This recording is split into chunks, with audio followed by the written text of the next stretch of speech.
Lord Buddha institute और देखो मैंने तो चैप्टर को ख़त्म कर दिया। चैप्टर ख़त्म तो हो गया, जो आपकी लास्ट एक्सरसाइज थी वो ऑप्शनल थी तो वो मैंने नहीं करवाई, वो इससे एग्जाम में क्वेश्चंस नहीं आते, लेकिन अगर फिर भी आप डिमांड करते हैं नहीं मैम करवाओ, वो भी करवाओ, वो करवा दूंगी मैं, उसकी टेंशन मत लो। लेकिन आज जो हम देखने वाले हैं वो है कोऑर्डिनेट ज्योमेट्री के मोस्ट इंपॉर्टेंट फॉर्मूला, जिसपे मोस्टली बहुत से क्वेश्चन आते हैं उस फॉर्मूला बेस पे। जैसे कि हमने जब देखा पहला क्वेश्चन, जो हम लोग की पहली एक्सरसाइज थी, उस पर कौन से क्वेश्चन आ गए थे, सारे के सारे क्वेश्चन किस पे थे, डिस्टेंस फार्मूला पे थे। दूसरा क्वेश्चन जो था वो किस पे था, सेक्शन फार्मूला पे था। तीसरा जो था हम लोगों का, जब तीसरी एक्सरसाइज पे आया तो किस पे था, सारा क्वेश्चन एरिया ऑफ ट्राइंगल पे था। तो देख सकते हो कि कोऑर्डिनेट ज्योमेट्री में तीन चीजें बहुत ज्यादा इंपॉर्टेंट हो रही है, एक तो सेक्शन फार्मूला, एक तो एरिया ऑफ ट्राइंगल और दूसरा डिस्टेंस फार्मूला, और चौथा जो था अगर मैं बताई थी कि अगर पॉइंट्स दे दे और आपको प्लॉट करना हो तो आप कैसे कर पाओगे, कौन से अगर एक्स एक्सिस पैरेलल कब होगी, वाई एक्सिस जो होगी वो उस पे लाइन का पैरेलल होगी, ये सारे क्वेश्चन आज जो है मैंने उस दिन बताए हुए थे, अपने प्रीवियस लेक्चर में बताए हुए थे। पर आज जो हम देखने वाले हैं वो क्या देखने वाले हैं, most important formula. Most important formula हम देखेंगे सबसे ज्यादा इंपॉर्टेंट फार्मूला जिसपे क्वेश्चंस बहुत ज्यादा पूछे जाते हैं। तो चलो, जो पहला जो क्वेश्चन होता है वो आता है आपका एक्सिस पे। एक्सिस आपको बता देगा ये एक्स एक्सिस है, ये वाई एक्सिस है। वो पॉइंट दे देगा, मैंने बताया था ना कि वो पॉइंट्स दे देगा। मान लो पॉइंट्स दे दे -2,5, तो ये बताना है कि ये कौन से क्वाड्रेंट में लाई करेगा। तो कौन से क्वाड्रेंट में लाई करेगा, मैंने बताया था कि ये क्या है, एक्स एक्सिस क्या हो गया, X axis negative, Y axis क्या हो गया, पॉजिटिव। तो कौन से एक्सिस में करेगा, हम जाते हैं मैं एक्स एक्सिस को निगेटिव देखती हूँ। अच्छा, ये एक्स एक्सिस निगेटिव है और वाई एक्सिस पॉजिटिव है, तो कौन से क्वाड्रेंट में, सेकंड क्वाड्रेंट में। कौन से क्वाड्रेंट में, सेकंड क्वाड्रेंट। फिर से देखने की कोशिश करो, देखो जो तुम्हारा एक्स एक्सिस है उस पे जो तुम्हारा ये जो -2 आ रहा है यहाँ आ रहा है, और जो 5 है वो यहाँ आ रहा है, तो ये कौन से क्वाड्रेंट में आ गया, सेकंड क्वाड्रेंट में आ गया। अगर मान लो 0,0, ये तो ओरिजिन है भैया, ये कौन से क्वाड्रेंट में आएगा, ये तो सीधे का सीधा यही पाया जाएगा। ठीक है, ऐसे मत बोल देना कि मैम ये तो फर्स्ट में भी आ रहा है, सेकंड में भी आ रहा है, थर्ड में भी आ रहा है, फोर्थ में, तो बीचों बीच आ रहा है, इसका कोई क्वाड्रेंट आपसे नहीं पूछेगा।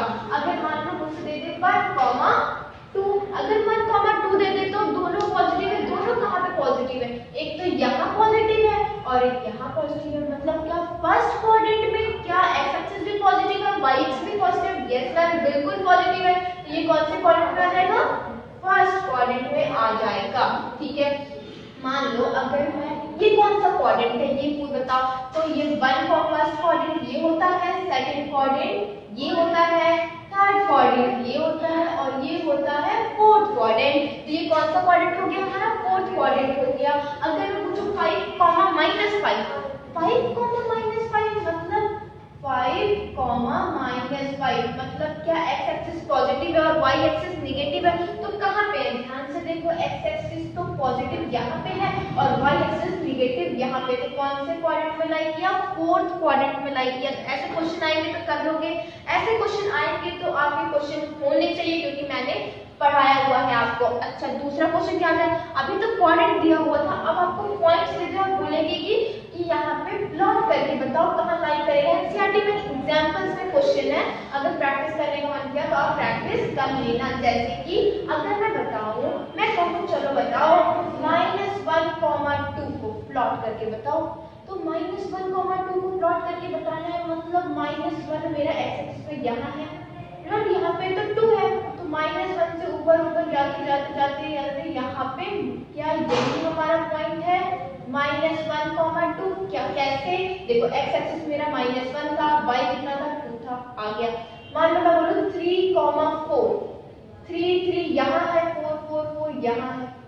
ध्यान से देखो, 3 हमने ऊपर गए, धीरे धीरे मैं ऊपर गई और यहाँ पे आ गई, मेरा क्या हो गया 3,4। अगर मैं दोनों निगेटिव कर दूं, दोनों निगेटिव तो थर्ड क्वाड्रेंट में होता है, अगर मैं दोनों निगेटिव कर दूं, मैं बोलूं -3, मैं क्या बोलूं -3, तो कहाँ लाई करेगा, देखो सॉरी थोड़ा सा शोर हो रहा होगा, -3 की अगर मैं बात करूं तो देखो एक्स एक्सिस में -3 यहाँ है, वाई एक्सिस में -3 यहाँ पे, तो कौन सा कहाँ पे लाई करेगा, थर्ड क्वाड्रेंट, और कैसे लाई करेगा, देखो -3 ये -3 ये और -3 ये, तो ये क्या यही है हमारा -3, -3, क्या यही है हमारा -3, -3। तो अब जब भी आएगा तो प्लॉट कर लोगे ग्राफ पे, जब भी आएगा तो आपको ग्राफ पे प्लॉट करना है। एग्जाम में मेनली बोर्ड में आपको ग्राफ पेपर दे देंगे और बोलेंगे प्लॉट करके बताओ, तो ध्यान से करना है। पहले तो प्रॉपर्ली लिखना है, उसके बाद प्रॉपर्ली उसको प्लॉट करना है, ध्यान से दिमाग लगा के प्लॉट करना है। अगर पहले देखना कि कौन से क्वाड्रेंट में लाई कर रहा है, अगर बोले 5, -3, कुछ भी ले लो, 3, -4 ले लो, तो देखो 3 यहाँ का, यहाँ पे तो -4 तो यहाँ, ये क्या हो गया हमारा 3, -4। तो ये समझ में आ गया। जितने भी क्वेश्चन आएंगे इसमें आएंगे तो क्वाड्रेंट में आएंगे, पूछ देगा आपसे कि कौन से ये पॉइंट कौन से क्वाड्रेंट में लाई कर रहा है, तो वो वाला हमसे सॉल्व हो जाएगा। पूछेगा कि ये पॉइंट से इसको ग्राफ पेपर पे बना के दिखाओ, ग्राफ पेपर पे प्लॉट करके दिखाओ, तो भी हमसे करने को चाहिए। मैंने तो बता दिया आपको, ये सारे क्वेश्चन ऐसे एग्जाम में आते हैं। चलो ये तो हमारा ग्राफ वाला काम खत्म, ग्राफ वाला काम खत्म। दूसरा काम कौन सा शुरू? दूसरा काम हमारा शुरू कहाँ से हो गया? Distance between 2 point. जो हमने पहले एक्सरसाइज में जितने भी क्वेश्चंस किए थे वो किसमें थे? डिस्टेंस बिटवीन 2 पॉइंट्स मैंने बताया था ना, कि जब भी आपको कहीं जाना है और आपको पूछे कि एक्सिस पे आपको कोऑर्डिनेट्स बना के दे दे, यहाँ पे मान लो मैं बोलूँ यहाँ से 3,4 से मैं आ गई 5,0 पर, मैं बोलूँ आपसे 3,4 से मैं आ गई 5,0 पर। कैसे 5,0? देखो कैसे हो गया 5, सॉरी 5,0 मतलब 5 है, y एक्सिस में तो मैंने बढ़ा ही नहीं। अगर मैं y एक्सिस में नहीं बढ़ी तो y एक्सिस क्या हो जाएगा? इसका कोऑर्डिनेट क्या हो जाएगा? 0 हो जाएगा। तो मैं बोलूँ मैं जा रही थी 3,4 से और मैं आ गई कहाँ पे? 5,0 पे। मुझे डिस्टेंस बताओ, मुझे डिस्टेंस बताओ, मैं कितना चली? तो चलो आप हमसे डिस्टेंस पूछ रही है, चलिए आप अगर हमसे डिस्टेंस पूछ रही है तो मुझे तो पता है हम कौन सा फॉर्मूला लगा देते हैं, हम फॉर्मूला लगाते हैं कौन सा? Distance formula. और मैंने क्या बताया था? डिस्टेंस फॉर्मूला क्या होता है? क्या होता है हमारा? x2 - x1 का पहले तो रूट लिखना है, पहले बड़ा सा रूट, फिर मैं लिखना है x2 - x1 का whole square plus y2 - y1 का होल स्क्वायर। x2 क्या याद था? क्या मेरे प्रीवियस वाले जो इन्होंने लेक्चर देखे होंगे उनको पता होगा x2 को हम क्या कहते हैं? फाइनल पोजीशन कहते हैं। क्या कहते हैं? फाइनल पोजीशन कहते हैं। और x1 को हम क्या कहते हैं? इनिशियल पोजीशन कहते हैं। और y2 को फाइनल पोजीशन जब हम y एक्सिस में गए, y1 को इनिशियल पोजीशन y एक्सिस का। देखो मैं अगर बोलूं मैं 3,4 से 5,0 पे आ गई, तो ये मेरा क्या हो गया? x1, क्योंकि मैंने यहाँ से शुरुआत की, मैंने यहाँ से शुरुआत की, ये मेरा क्या हो गया? x2, क्यों? क्योंकि मैं यहाँ आ गई, ये तो मेरा फाइनल पोजीशन। ये क्या हो जाएगा? जहाँ x1 वहाँ y1, जहाँ x2 वहाँ y2, ये हो गया मेरा y1 और ये 0 क्या हो गया? मेरा y2। तो अगर आपसे बोले डिस्टेंस बिटवीन 2 पॉइंट्स बताओ, अगर तुम्हें बोल दे कि डिस्टेंस बताओ, तो कौन सा फॉर्मूला लगाएंगे? तो तुरंत माइंड में स्ट्राइक करना चाहिए कौन सा formula? Yes, distance formula. Distance formula क्या था?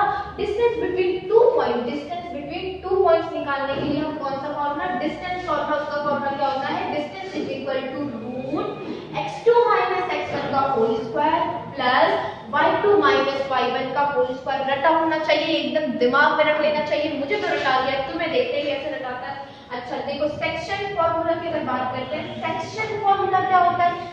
सेक्शन फॉर्मूला मैम जब जिसमें m1:m2 आ रहा था, जिसमें m1:m2 आ रहा था, जिसमें m1:m2 हम क्या लगा रहे थे? सेक्शन फॉर्मूला लगा रहे थे। मतलब कुछ रेशियो वाले कुछ क्वेश्चन थे, उसमें डिस्टेंस के क्वेश्चन नहीं थे, उसमें कौन से क्वेश्चन थे? रेशियो के क्वेश्चन थे। तो चलो अगर रेशियो के क्वेश्चन आ गए तब हम क्या करेंगे? देखो मैंने इतना अच्छा डायग्राम भी बनाया। मान लेते हैं ये जो है हमने लाइन बनाई P और Q, और मैं कहीं मैंने एक पॉइंट आया बोला काट दिया मैंने P और Q को काट दिया। कितने रेशियो में? मैं मानती हूँ m:n रेशियो, मतलब जैसे हम लोग कहते हैं ना 1:2 रेशियो में, 3:4 रेशियो में, इसलिए मैंने ऐसे बोल दिया m:n रेशियो में A ने कट कर दिया। A ने कट कर दिया, A आया बोला P और Q को कच्चा, तो ये किस रेशियो में काट दिया? m:n रेशियो में काट दिया। तो ये मेरा m हो गया, ये मेरा n हो गया। क्या ये काटेगा तो इसका भी तो कोई पॉइंट होगा, कहाँ पे काटा? कुछ तो नहीं, मैं बताई थी आपको कोई तो पॉइंट बताना पड़ेगा, कोऑर्डिनेट तो बताने में कहाँ कट कर रहा है, तो ये कहाँ होगा? x एक्सिस में कहीं कट किया होगा, y एक्सिस में कहीं कट किया क्या होगा, आपसे पूछेगा कि वो रेशियो बताओ, क्या पूछ सकता है, रेशियो बताओ, या फिर पूछेगा कि आपको बताना है, ये पॉइंट बताना है, ये पॉइंट बताना है एक्स और वाई। तो जब एक्स और वाई पूछे मतलब वो पॉइंट्स बताओ जो लाइन को कट किया है, तो हम कौन सा फॉर्मूला लगाएंगे, सेक्शन फॉर्मूला लगाएंगे। सेक्शन फॉर्मूला में दिमाग में देख लेना, जब भी रेशियो के क्वेश्चन आएंगे तो याद कर लेना कि कौन सा फॉर्मूला लगेगा, सेक्शन फॉर्मूला लगेगा। तो देखो अगर x निकाले, पहले हमें x निकालना है, तो x निकालने के लिए हम सेक्शन फॉर्मूला लगाते हैं क्या, पहले तो क्या था, इसको m1 ले लो और मैं इसको ले लेती हूँ m2, ठीक है, मैं बोलती हूँ मैं इसको m1 ली और मैं इसको m2 ले ली, चलो ठीक है, तो मैंने m1 लिया, उसके साथ क्या x1 होगा, नहीं, m1 कहता है मुझे x1 पसंद नहीं है, x2 लेके आओ, तो चलो m1 के साथ x2, ठीक है, m1 के साथ x2, तो m2 के साथ x2 नहीं x1, m1 के साथ x2 प्लस m2 के साथ x1 और दोनों लास्ट में प्लस लगाते हैं नीचे m1 प्लस m2। क्या मैं क्या कहना चाह रही हूँ, कैसे याद करना है, x इज इक्वल टू पहले m1 आएगा, पहले m1 आएगा, याद कर लो, x इज इक्वल टू अगर ये पॉइंट निकाल पहले m1 आएगा, m1 कहेगा x1 नहीं, मुझे x1 नहीं पसंद, तो वो क्या कहेगा, मुझे x2 दो, तो m1 x2, तो m2 को क्या पसंद होगा, x1 पता होगा, बाई m1 प्लस m2, ठीक है। अब कॉमा, अब y की बारी आ गई, y भी यही कहेगा m1 देखो दोनों में सेम रहेगा, m1 सेम रहेगा क्योंकि रेशियो सेम है, m1 और m2 दोनों के लिए सेम है, तो अगर y निकालेंगे तो m1, अब m1 के साथ क्या आएगा, m1 कहेगा y मत दो मुझे, y1 मत दो, y2 दो, जैसे x1 को पसंद नहीं था, m1 को यहाँ x2 चाहिए था, वैसे m1 को यहाँ पे y2 चाहिए, तो y1 y क्या हो जाएगा, m1 y2 प्लस m2 के साथ क्या आ जाएगा, y1 y m1 plus m2। तो देखो ये दोनों तो कॉमन है, ये दोनों तो रटने की जरूरत नहीं, प्रॉब्लम कहाँ आ रही है, यहाँ पे आ रही है, यहाँ पे आ रही है, यहाँ पे भी दोनों m1 m2 कॉमन है, तो बस इतना याद कर लो, जो सेक्शन फॉर्मूला है वो किस लिए आएगा, आपको रेशियो निकालने के लिए पूछ सकता है, वो पूछेगा वो पॉइंट बताओ जो इसको कट कर रहा है, तो वो पॉइंट कैसे निकलेगा, मैंने बताया x और y से, और उस फॉर्मूले को क्या कहते हैं, उस फॉर्मूले को हम लोग क्या कहते हैं, यस सेक्शन फॉर्मूला कहते हैं। तो सेक्शन फॉर्मूला हमें रटा होना चाहिए क्या, m1 के साथ x2 plus m2 x1 y m1 plus m2, अच्छा y के साथ क्या होगा, y1 कहेगा m1 y2 plus m2 y1 y m1 plus m2, तो ये आपको रटा होना चाहिए। तो हमने आज क्या क्या देखा, हमने देखा डिस्टेंस फॉर्मूला, सेक्शन फॉर्मूला, और अगर पॉइंट्स देते तो हम कैसे प्लॉट करेंगे, ठीक है। तो अभी हम फिर से आते हैं, जिसको मैं इसको थोड़ा सा इसको मिटा देती हूँ, मिटाने के बाद मैं फिर से दो तीन और पॉइंट्स हैं जो बहुत ज्यादा इंपॉर्टेंट है, वो वाले क्वेश्चन और वाले फॉर्मूला हम अभी रिवाइज करते हैं। अपना जो नेक्स्ट है वो देखते हैं। नेक्स्ट फॉर्मूला जो मोस्ट इंपॉर्टेंट फॉर्मूला क्या आता है, वो आता है coordinates of centroid of triangle. पूछेगा कि आपको कोऑर्डिनेट बताना है सेंट्रॉइड का, सेंट्रॉइड ऑफ ट्राइंगल, ट्राइंगल का सेंट्रॉइड, सेंट्रॉइड क्या होता है, जो मिड पॉइंट से कट करे उसे हम क्या कहते हैं, सेंट्रॉइड कहते हैं। तो अगर आपको 3 पॉइंट देते x1 y1 y x1 x2 x3 y1 y2 y3 दे दे, और ऐसे ही मैंने देखो यहाँ पे इतना अच्छा डायग्राम बनाया है।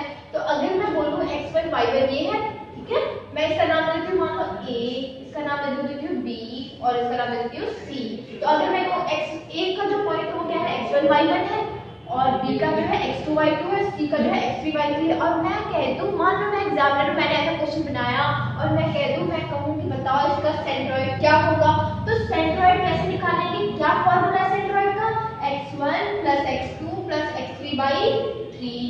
देखो 3 है तो 3 से डिवाइड कर दो, ठीक, 2 होंगे तो 2 से डिवाइड कर देंगे। अगर देखो y का, भाई x का भी निकालते, सेक्शन फॉर्मूला में कैसे निकालते थे, x का भी निकालते थे, y का भी निकालते थे। तो अगर मैं सेंट्रॉइड भी निकालेंगे तो x से निकालने से तो काम नहीं चलेगा, y भी तो बताओ, तो y क्या हो जाएगा, similarly y1 plus y2 plus y3 by 3, ठीक है। मान लो ये क्वेश्चन अगर आया सेंट्रॉइड ऑफ अ ट्रायंगल निकालने के लिए, तो क्या होगा, x1 plus x2 plus x3 by 3, ये हो जाएगा आपका x, फिर y क्या होगा, y1 plus y2 plus y3 by 3। मान लो अगर आपसे कहे कि इसका a और c का सेंट्रॉइड कहाँ है, मतलब बीच में कहाँ पे कट कहाँ कर रहा है, मिड पॉइंट बताइए आप, इसका a और c का क्या बताना है, मिड पॉइंट बताना है। तो मिड पॉइंट क्या होगा, देखो x a और c का पूछ रहा है, तो पहले अगर x का निकालेंगे तो क्या लिखेंगे, x1 प्लस x3, कितना था, 2 था तो 2 से डिवाइड, ठीक। अगर मुझसे बोले y का बताओ तो y1 प्लस y3/2, तो क्या हमारा इसका मिड पॉइंट आ गया, इसका मिड पॉइंट आ गया। अगर हमसे बोले b और c का मिड पॉइंट बताओ, b और c का मिड पॉइंट बताओ, तो कैसे निकालेंगे? देखो यहाँ पे मैं लिखती हूँ क्योंकि मेरे पास स्पेस की बहुत कमी है। अगर मैं b और c में बताऊँ इसका सेट, इसका मिड पॉइंट बताओ, तो मिड पॉइंट क्या हो जाएगा, x2 प्लस x3/2, और ये क्या हो जाएगा, y2 प्लस y3/2 हो जाएगा। इसका आ जाएगा क्या, इसका भी आ जाएगा, बिल्कुल मैम इसका भी आ जाएगा। कैसे, x1 प्लस x2 बाई, देखो x1 प्लस x2/2 ये हो जाएगा। फिर इसका क्या हो जाएगा, y1 प्लस y2/2, तो ये मेरा मिड पॉइंट का अगर आ गया। अगर आपसे बोले मिड पॉइंट निकालने के लिए तो आप मिड पॉइंट निकाल लेंगे, बिल्कुल निकालेंगे। अगर आपसे सेंट्रोइड भी उसी तरह का है, सेंट्रोइड भी पूछे तो अगर तीनों कोऑर्डिनेट के सेंट्रोइड पूछे तो x1 plus x2 plus x3/3, फिर y का पूछे तो y1 plus y2 plus y3/3। अच्छा, ये चीज तो हमारी क्लियर हो गई। क्या क्लियर हो गया, एक तो मिड पॉइंट क्लियर हो गया, एक तो सेंट्रोइड क्लियर हो गया। लेकिन जैसे कि मान लो ये पॉइंट के लाइन अगर तुमको ऐसे खींच के दे दे और बोले इसका बताओ सेंट्रोइड का मिड पॉइंट बताओ, तो ये कोऑर्डिनेट का मिड पॉइंट क्या है, मिड पॉइंट मतलब क्या, बीच से काट रहा है, बीच से काट रहा है, तो कौन सा फॉर्मूला, x1 प्लस x2/2 और ये y1 प्लस y3/2। ये फॉर्मूला कहाँ से आता है, ये फॉर्मूला भी सेक्शन फॉर्मूला से आता है। सेक्शन फॉर्मूला से ये फॉर्मूला आता है। कभी मुझे टाइम मिला या फिर अगर आपका इंक्वायरी होगी कि मैम आप प्लीज इसे बताइए, तो मैं जरूर बताऊंगी, ठीक है। तो ये चीज हमारी क्लियर हो गई, सेंट्रोइड क्लियर हो गया, मिड पॉइंट क्लियर हो गया। अच्छा, अब सबसे मेन इंपॉर्टेंट क्या आता है, वो आता है हमारा एरिया ऑफ ट्राइंगल। सबसे इंपॉर्टेंट क्या आता है हमारा, एरिया ऑफ ट्राइंगल। आपसे बोलेगा कि तीन कोऑर्डिनेट दे दे, जैसे कि यही दे दे x1 y1 x2 y2, बोले एरिया ऑफ ट्राइंगल। सारे मोस्ट ऑफ द क्वेश्चन तो 7.3 के हम लोग इसी से तो किए, 7.2 के भी उसी तरह से तो किए। जितना भी था हम लोग एरिया ऑफ ट्राइंगल निकाल रहे थे। एरिया ऑफ ट्राइंगल का मेरे ख्याल से जितने भी लोग मेरा वीडियो देखे होंगे उनको तो अपना फॉर्मूला याद हो गया होगा एरिया ऑफ ट्राइंगल का। और वो फॉर्मूला क्या था, half x1 y2 minus y3। कैसे स्टार्ट करूं, 1 2 3 1 2 3, half x1 y2 minus y3 plus x2। अब x2 आ गया तो y3 आएगा ना। देखो अगर x2 आ गया तो मेरा कहां जाएंगे, y3 जाएंगे, y3 से फिर कहां जाएंगे, y1 जा रहे हैं, y1 हो गया प्लस x3 हो गया। अब जब x3 पे सारा काम खत्म हो गया, क्योंकि x4 तो नहीं होता ना, जब x3 पे सारा काम खत्म हो गया तो फिर y1 से y2 कैसे याद करेंगे। देखो पहले 1 2 3 ऐसे आप कर लो, हाफ x1 फिर x1 में, अच्छा y2 minus y3 plus x1 का काम खत्म। अब क्या आएगा, x2 आएगा। अच्छा, अब x2 आ गया, उसके बाद क्या आएगा, x2 के बाद हमारा क्या आएगा, y3 माइनस y1। अच्छा, ये खत्म। अब x1 भी खत्म, x2 भी खत्म। अब क्या आएगा, x3 आएगा, x3 के साथ y1 माइनस y2। 1 2 3 से स्टार्ट करो, याद हो जाएगा। फॉर्मूला क्या है, half x1 y2 minus y3, अच्छा प्लस x2, फिर क्या आएगा, x2 खत्म तो क्या आ जाएगा, y3 माइनस y1, फिर क्या आएगा, x3 plus x3 y1 minus y2। ये आपको फॉर्मूला याद कर लेना। अगर ये फॉर्मूला याद होगा तभी आपके क्वेश्चन सॉल्व होंगे। जितने भी देखो कोऑर्डिनेट्स में क्या है, सेक्शन फॉर्मूला याद रहेगा, डिस्टेंस फॉर्मूला याद रहेगा, एरिया ऑफ ट्रायंगल याद रहेगा, सेंट्रोइड याद रहेगा, रेशियो कैसे निकालते हैं, ये सब चीजें, इस सब चीजों का अगर आपको फॉर्मूला याद रहेगा तभी तो आप क्वेश्चन को प्रोसीड करेंगे। ये सब जितने भी मैंने बताया, 3 या 4 पॉइंट्स जो भी थे, वो सारे इंपॉर्टेंट क्वेश्चंस उस पे बन सकते हैं। ये जितने भी इंपॉर्टेंट फॉर्मूला, इसकी मैं गारंटी देती हूँ कि क्वेश्चन इस चीज से आता है। आपने प्रीवियस ईयर क्वेश्चंस को देखो, अगर आपकी डिमांड है तो मैं प्रीवियस ईयर क्वेश्चंस के भी क्वेश्चन जो है मैं सॉल्व करवाऊंगी, ठीक है। तो जो मैंने बताया, जो भी फॉर्मूला बताया, वो फॉर्मूले आपको रटे होने चाहिए। आप इसको एक कॉपी पे लिख के क्या कर सकते हैं, अपने घर पे या कहीं वॉल पे पेस्ट करो, डेली सुबह उसको लेकर रिवाइज करो, तो चीजें याद हो जाएंगी, रट जाएंगी। रटने के बाद क्या होता है कि देखो, एक चीज तो हो गया, हमें फॉर्मूला याद हो गया।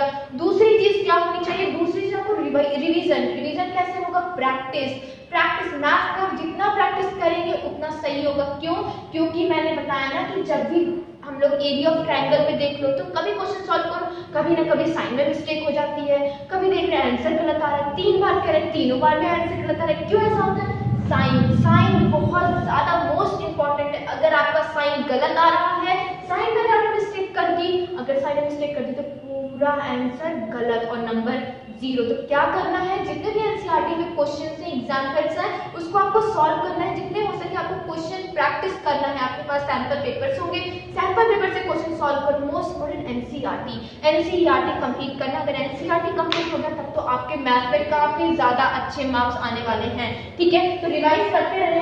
Thank you.